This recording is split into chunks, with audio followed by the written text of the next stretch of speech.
Saudara-saudari terkasih, apakah saudara sudah memulai hari ini dengan penuh sukacita dan punya niat untuk berbuat baik meskipun kecil? Semoga Tuhan memberkati niat baik saudara.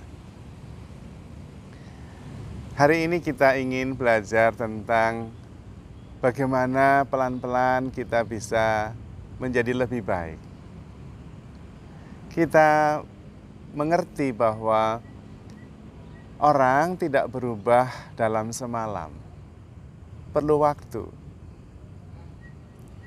Dan setiap orang tidak sempurna, dalam arti serba baik menurut yang kita pikirkan. Maka tidak usah kita menghabiskan waktu mengharapkan orang menjadi sempurna seperti yang kita mau. Justru yang lebih penting bagi kita adalah bagaimana kita belajar berbuat baik. Berbuat baik itu perlu belajar. Karena memang ketika kita kecil sampai menjadi besar, kita semakin sadar siapa saya.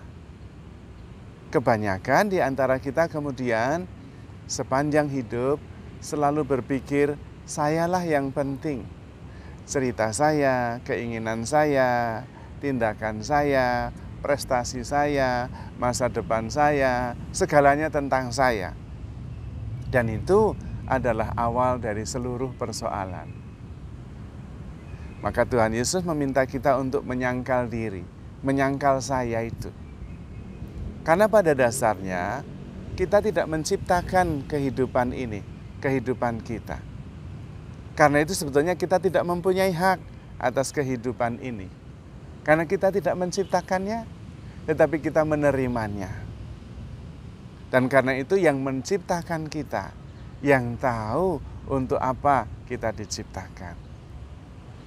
Dan karena kita tidak tahu, kita perlu belajar. Terutama belajar berbuat baik. Langkah pertama adalah menyingkirkan saya. Supaya kita kemudian bisa mengarahkan hati kita, pikiran kita kepada kehendak Tuhan. Dan itu pelan-pelan, sabar. Sabar terhadap diri sendiri, sabar terhadap orang lain. Yang terdahulu bisa menjadi yang terakhir bisa menjadi yang terdahulu. Tergantung apakah kita belajar terus-menerus atau tidak. Dan terutama belajar berbuat baik. Kalau belajar yang lain kita bisa, karena secara natural kita mempunyai dorongan untuk survive. Dan dorongan survival itu pertama-tama pusatnya supaya diri kita selamat. Dan itu wajar. Dan itu adalah konsekuensi dari kehidupan itu sendiri. Hidup ingin selalu hidup. Dan karena itu perlu survival. Tetapi kekurangannya adalah pusatnya diri sendiri, karena harus survive dulu. Ketika survival sudah selesai, makanan ada, pekerjaan ada, rumah ada, keluarga ada. Apa yang harus dilakukan? Apakah masih terus-menerus survival dan berpusat pada diri sendiri? Perlu mulai belajar berbuat baik. Dan itulah pertobatan. Bertobat itu artinya belajar berbuat baik. Yang terbiasa pusatnya saya, kemudian berubah pusatnya orang lain. Dan itulah belajar berbuat baik, artinya belajar mencintai. Lawan cinta itu bukan benci, tapi egoisme. Ketika masih survival, berpusat pada diri sendiri, kita kurang mampu mencintai. Survival berikutnya adalah mencintai. Belajar berbuat baik. Menjadikan yang lain sebagai pusat. Dan itu kemudian survival yang sudah dijalani mencapai pemenuhannya. Kita masih terus-menerus bisa belajar. Dan makin belajar berbuat baik, kita makin penuh dan utuh. Survive, kemudian penuh dan utuh. Hidup sepenuhnya. Sehingga di dalam hidup kita sehari-hari, kita sungguh-sungguh bukan hanya survive, tetapi sungguh-sungguh hidup dalam kepenuhannya, penuh sukacita, penuh kegembiraan, penuh pengharapan. Dan kemudian menemukan maknanya, karena kemudian pusatnya bukan lagi diri sendiri, tetapi yang lain, semesta, dan Tuhan. Sehingga hidup kita kemudian menyumbangkan sesuatu, make a difference, membawa cahaya, menjadi terang, menjadi garam yang dirasakan orang-orang di sekitar kita. Karena kemudian kita menjadi sumber yang memancarkan kebaikan. Belajar berbuat baik untuk kemudian bisa memancarkannya menjadi pengharapan bagi orang-orang di sekitar kita. Ketika ada kebencian, membawa pengampunan. Ketika ada perselisihan, membawa kerukunan. Kita harus bisa menemukan sukacita. Kalau kita tidak menemukannya, kita yang membawa sukacita itu ke dalam peristiwa yang melibatkan diri kita. Maka kita bukan hanya survive, tetapi kemudian memberi makna. Dan itulah maksud Tuhan menciptakan kita.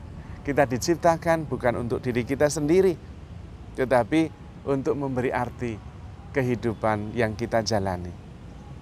Dan Tuhan mengatur segalanya karena Tuhan adalah penyelenggara kehidupan ini. Maka pertama-tama jangan terlalu khawatir terhadap diri sendiri, tetapi mulai mensyukuri, menerima setiap peristiwa sebagai anugerah yang menakjubkan.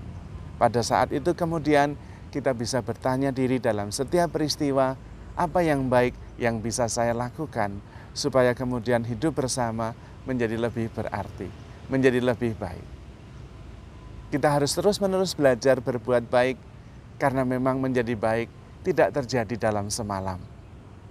Tetapi dengan tekun, setia, dan terus-menerus konsisten mengarahkan hidup kita kepada kasih terhadap Tuhan, sesama, juga diri sendiri.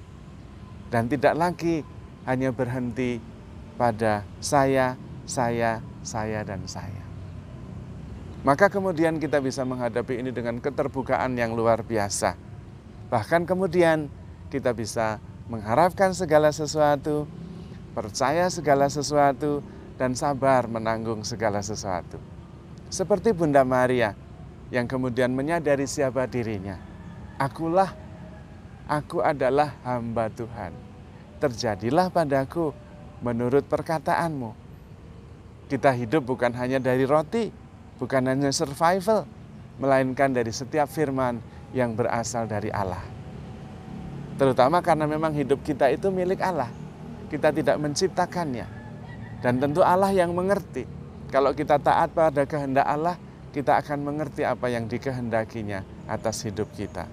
Yang paling penting bagi kita adalah terus-menerus belajar berbuat baik, bertobat, mengarahkan hati kepada kehendak Tuhan, mendengarkan firman-Nya, dan tekun melaksanakannya.